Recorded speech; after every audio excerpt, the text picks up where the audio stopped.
Service Commission is warning that government's non-payment of service providers could lead to costly litigation. The body also adding it has dire consequences on the financial health of businesses. For more on this, we're joined by Public Service Commissioner Anele Gxoyiya. Mr. Gxoyiya, good evening to you and thanks for your time.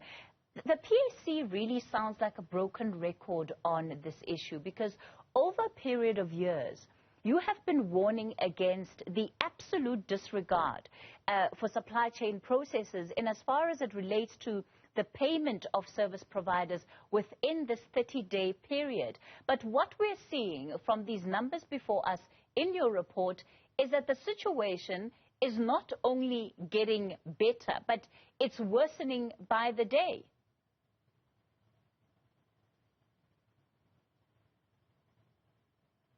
Good evening to you and good evening to the viewers at home.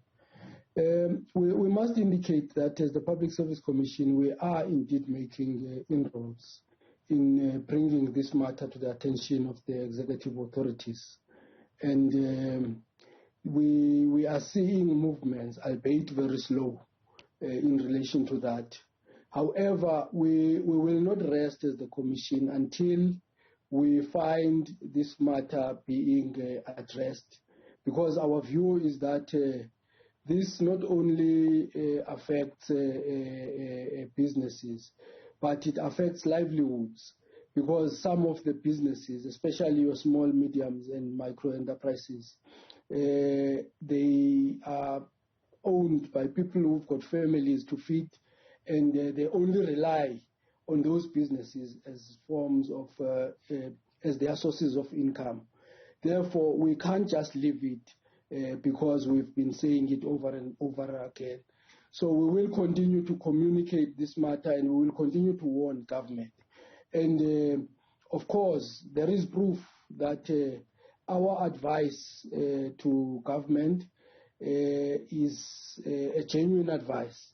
Because, for example, there is this case of the Gauteng Department of Health, where the MEC agreed or admitted in Parliament that the Department of Health paid over 5 million in interest for late payment, and they still owe about 91.8 million for penalty interests. So you can see that it does not only affect the service providers, but also it has a negative effect on service delivery. So we will continue as the Public Service Commission to call for the payment of suppliers in time so as to avoid the issues of litigation. Here's the challenge, Commissioner Anele, because when we look at some of the numbers that are contained in your report around departments, let me begin with that. A department like the Water and Sanitation Department still owing in excess of 266 million rand to suppliers, at least 199 suppliers that are owed that amount of money. If we go to the provinces, I mean, it's staggering that a province like the Eastern Cape, which is also considered one of the more rural provinces in the country, owes in excess of, apologies, 2.5 billion rand to service providers, and that's over 24,000 service providers. Now, the accounting officers and administrators that are supposed to be doing that work are still in their jobs by and large, but these businesses, they have to suffer the consequences of that. So what's the recourse? Look, what we have taken note of is the fact that some of the invoices don't even reach the accounting officers, because you would understand that when an invoice is submitted to the department, it is submitted at supply chain at the lowest levels. So there are those officials, of course, who have to suffer the consequences of incompetence, because it's not about the issues of workload, as they would always claim. But we have noted that there are also high levels of incompetencies at that level before you even go to the accounting officers. So our call has been to the accounting officers to try and make sure that there is consequence management, so that those who do not do what they are supposed to do would be then held accountable for their work, and action should be taken, stern action should be taken against them. So basically, that's what we are saying, that there should be disciplinary processes that are taken for people to be able to take their work seriously. The difficulty, again, Commissioner Anele, is the fact that with a province like the Eastern Cape, I don't remember the Eastern Cape registering a budget surplus to the tune of 2.5 billion rand. And so that money for invoices that account for years that have gone by is not available in the budget anymore.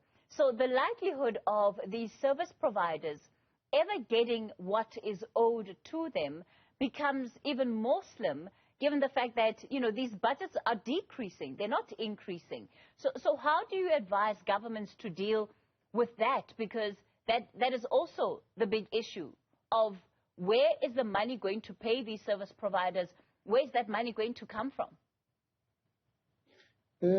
Ours is to see suppliers getting paid.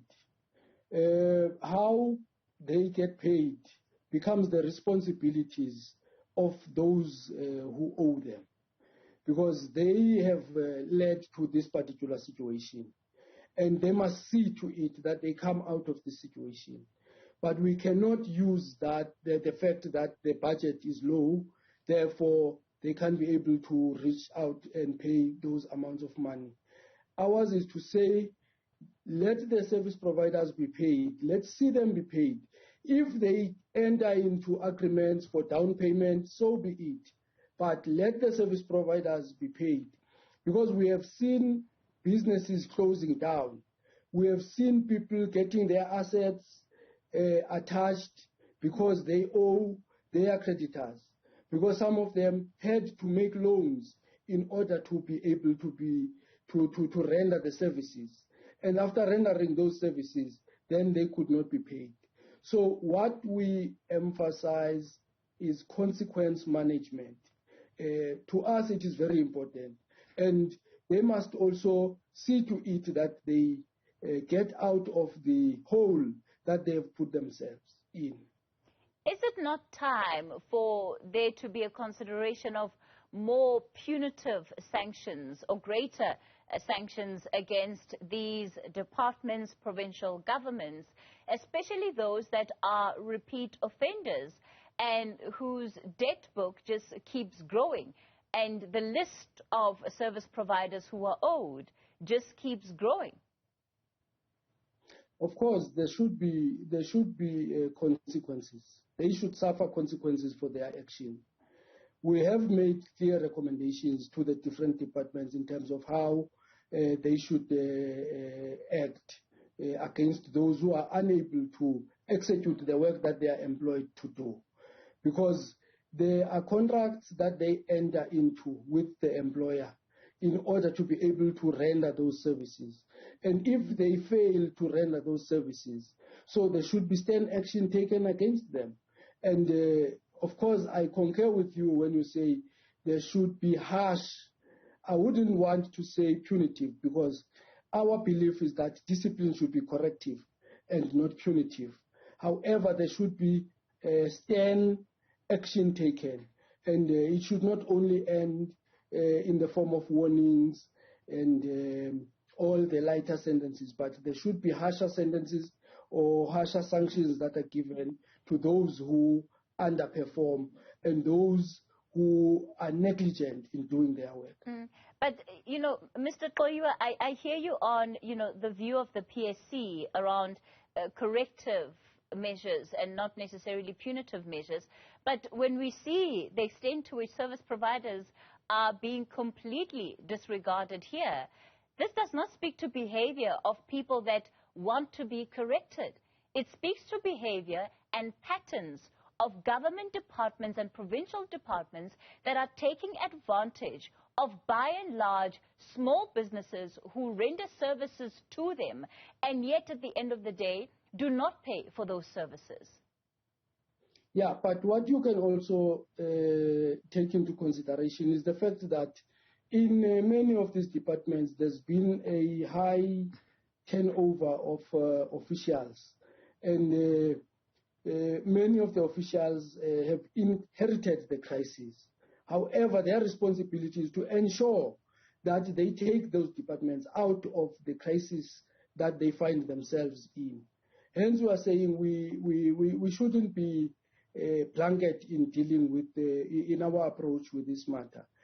However, there are indeed those that we are of the view that they don't really deserve the positions that they are holding, and hence we make recommendations that there should be action taken against them to be able to make sure that at the end of the day we redeem the image of government, because some of the suppliers are even not willing to do business with government, especially if they will have to deliver services and get paid thereafter. So we have seen such instances in many areas. Well, one certainly can't blame them, and we can only hope that the conversations that you're having with government departments will yield better results. But it really is to the detriment of so many small businesses that a provincial department can owe service providers, 24,000 different service providers, to the tune of 2.5 billion rand. It's absolutely staggering. But thank you for your time tonight. PSC Commissioner Anele Gxoyiya and